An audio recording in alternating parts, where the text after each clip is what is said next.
This episode connects the knowledge behind the Certified Information Systems Security Professional to what employers actually hire for, how compensation tends to work in security careers, and what progression looks like as responsibilities expand.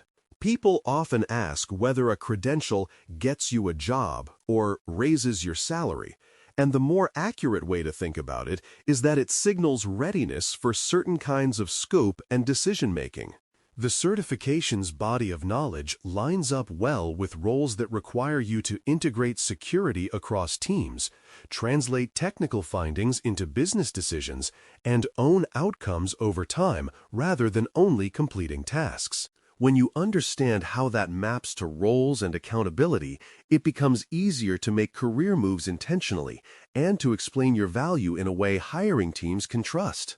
Before we continue, a quick note. This audio course is a companion to the CISS books. The first book is about the exam and provides detailed information on how to pass it best. The second book is a Kindle-only ebook that contains 1,000 flashcards that can be used on your mobile device or Kindle. Check them both out at cyberauthor.me in the Bare Metal Study Guide series. In practice, the common role families you will see include analyst, engineer, architect, manager, and leader, and each family carries a different definition of success. Analysts are often evaluated on their ability to interpret data, identify meaningful signals, and support response or remediation with good judgment under time pressure. Engineers are often evaluated on building and operating controls, implementing secure configurations, and improving reliability through automation and disciplined change. Architects are often evaluated on design decisions that shape exposure, resilience, and scalability across many systems, not just one system at a time. Managers are often evaluated on running programs through people, process, and measurement, while leaders are evaluated on strategy, risk acceptance decisions, and outcomes that are visible to executives and boards. These categories overlap in real life, but they are useful because they help you connect your skills to what an organization expects you to deliver. A major reason breadth matters is that it supports moving from execution tasks to program responsibility, and that transition is a common inflection point in security careers. Execution tasks are the hands-on activities that produce immediate outputs, like investigating alerts, patching systems, reviewing code, configuring access, or remediating a specific weakness. Program responsibility is about ensuring the organization consistently produces the right outcomes, which requires deciding what matters most, aligning teams, and building repeatable processes that survive turnover and growth. Breadth helps because once you are accountable for outcomes, you cannot rely on a single technical specialty to carry you across every domain that contributes to risk. You need enough understanding across areas like governance, identity, architecture, operations, and testing to ask good questions, spot gaps, and make trade-offs that hold up under scrutiny. Program responsibility, in concrete terms, includes planning, prioritizing, and measuring security outcomes, and those three activities are tightly linked. Planning is where you translate strategy and risk posture into a roadmap of work, including which controls must mature and which systems need attention first. Prioritizing is where you accept that not everything can be done immediately, and you decide what reduces the most risk or supports the most critical business outcomes given limited time and staff. Measuring is where you prove whether the program is working, which means tracking meaningful indicators like control coverage, response performance, remediation velocity, and the consistency of decision-making. Without measurement, programs drift into activity without outcomes, and that is where security teams get stuck doing work that looks busy but does not reduce risk. When you can plan, prioritize, and measure, you are operating at the level where leadership roles become realistic. Compensation usually correlates with scope, accountability, and business impact. And that correlation explains why salaries can vary widely even among people with similar technical skill. Scope is about how much of the organization's risk surface you influence, whether that is one system, a portfolio of systems, or an entire enterprise program. Accountability is about whether you are responsible for delivering outcomes and answering for failures, which often includes leading teams, owning budgets, or signing off on risk decisions. Business impact is about how directly your work affects revenue protection, operational continuity, regulatory exposure, or strategic initiatives, and executives pay close attention to roles that can change those outcomes. This is why roles that integrate across functions, coordinate decisions, and reduce enterprise-level risk often pay more than roles that execute well within a narrow boundary. It is not a judgment about technical worth. It is the market pricing of responsibility and consequence. Industry affects pay because regulation, threat levels, and budgets differ, and those differences change both demand and risk tolerance. Highly regulated industries often pay more for mature governance, audit readiness, and consistent control operation because failure has direct legal and financial consequences. Industries that are frequent targets, such as financial services or critical infrastructure, may invest more heavily because the threat environment is persistent and the cost of disruption is high. In contrast, some industries operate on tighter margins or lower perceived risk, and they may underinvest until a major incident forces a correction, which can create volatility in hiring and pay. Budget maturity also matters because organizations that view security as strategic tend to fund roles that drive architecture, program measurement, and cross-team integration. When you consider industry, you are really considering the organization's incentives, constraints, and willingness to pay for risk reduction. Geography affects pay because labor markets and cost structures differ, and this remains true even with remote work becoming more common. Some regions have dense concentrations of employers competing for the same talent, which raises compensation through competition and through the presence of higher-level roles. Cost of living influences salary bands because companies often align compensation to local market rates, taxes, and operating costs, even when job titles look identical. Geography also affects the availability of specialized roles, since certain regions cluster around industries like finance, government, technology, or energy, each with different security needs and budgets. Remote work can broaden opportunities, but it does not eliminate market differences, and it often introduces new considerations like multi-state compliance, time zone expectations, and travel requirements. The practical takeaway is that pay comparisons only make sense when you account for both location and the employer's market. Career growth in security often follows expanding influence across teams and stakeholders, and this is where technical excellence alone is not always sufficient. Influence means your decisions shape what other teams build, how they operate, and what they treat as acceptable risk, and that requires trust as much as knowledge. Stakeholders include engineering, operations, legal, compliance, product, and executive leadership, and each group uses different language and values different outcomes. As your influence grows, your job shifts from completing tasks to shaping decisions, which means you spend more time clarifying trade-offs, negotiating priorities, and building processes that scale.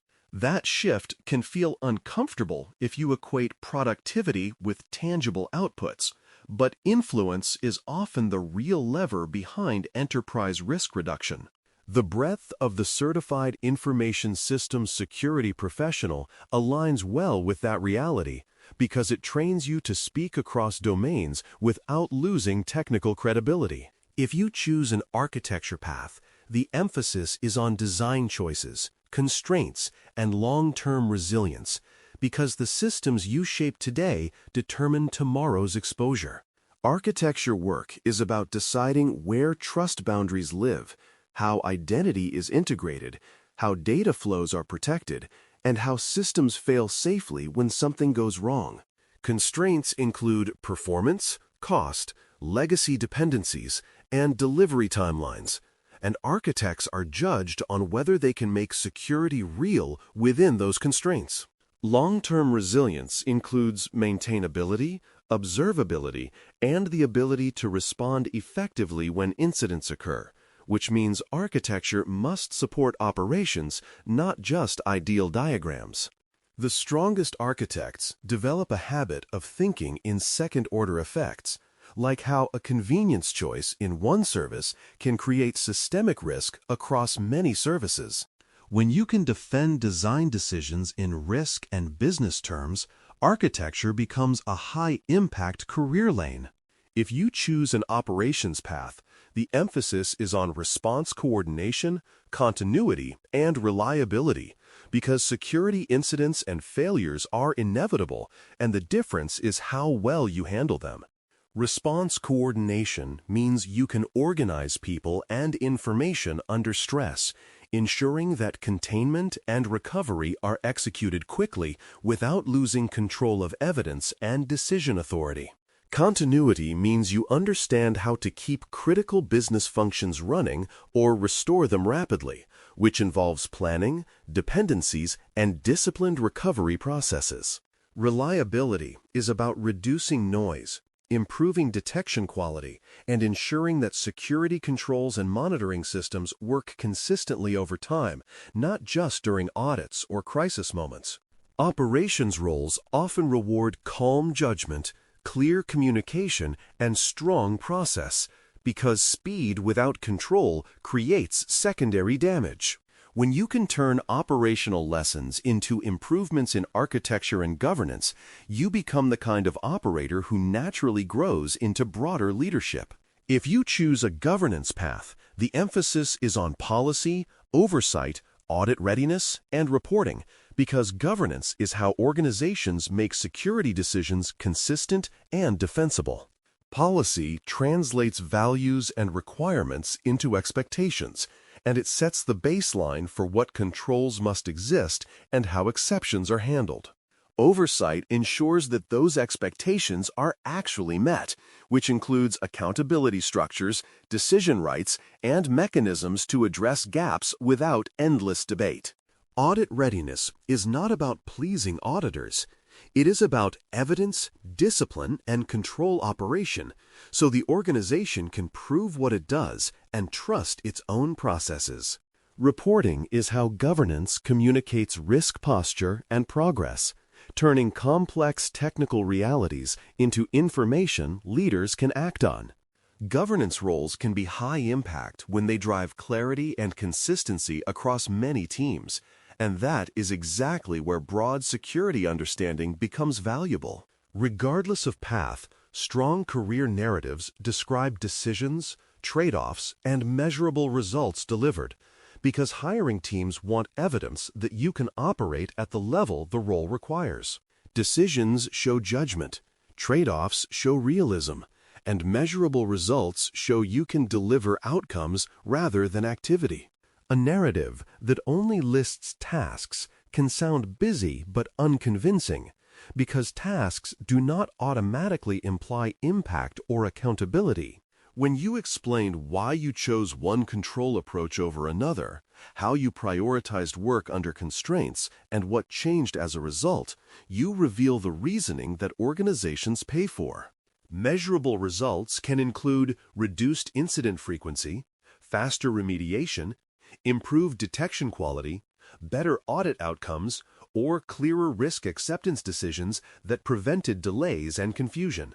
The credibility of your story increases when you can connect it to concrete organizational outcomes without exaggeration.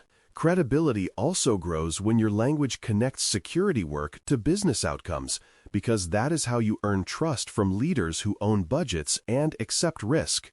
Business outcomes include availability of services, protection of customer data, compliance posture, operational efficiency, and the ability to ship products safely and predictably. When you can translate security into those outcomes, you avoid the common failure mode where security is seen as an obstacle rather than as risk management that enables the business. This does not require jargon or fear. It requires precision in explaining what could happen, how likely it is, and what the organization gains by addressing it. Over time, that ability to translate becomes a career accelerator because leaders remember the people who make complex issues understandable and actionable. This is also where breadth pays off, since you can speak about governance, architecture, and operations in one coherent narrative. To conclude, the Certified Information Systems Security Professional aligns well with roles that integrate security across functions, and those roles are often the ones associated with broader scope, higher accountability, and stronger career progression. It supports movement from narrow execution into program responsibility because it trains you to reason across governance, risk, architecture, identity, operations, and compliance pressures as one system. Compensation trends make more sense when you view pay as a reflection of scope and consequence rather than as a reward for memorized knowledge, and that perspective helps you plan your next move rationally. Industry and geography will continue to shape opportunity and compensation because they shape budgets, threat exposure, and regulatory pressure, so context always matters. When you align your credential choices and your professional narrative to the responsibilities you actually carry, you build a career that grows on purpose instead of by accident. Episode 4: How to Study and Pass the CISSP Exam. Resources and Mindset 1. Intro. Explain study mechanics and mindset factors that shape learning. 2. Learning sticks when concepts connect to scenarios and daily decisions. 3. Active recall means retrieving ideas without prompts, strengthening memory. 4. Spaced repetition revisits topics over time, reducing forgetting. 5. Interleaving mixes topics, improving discrimination between similar concepts.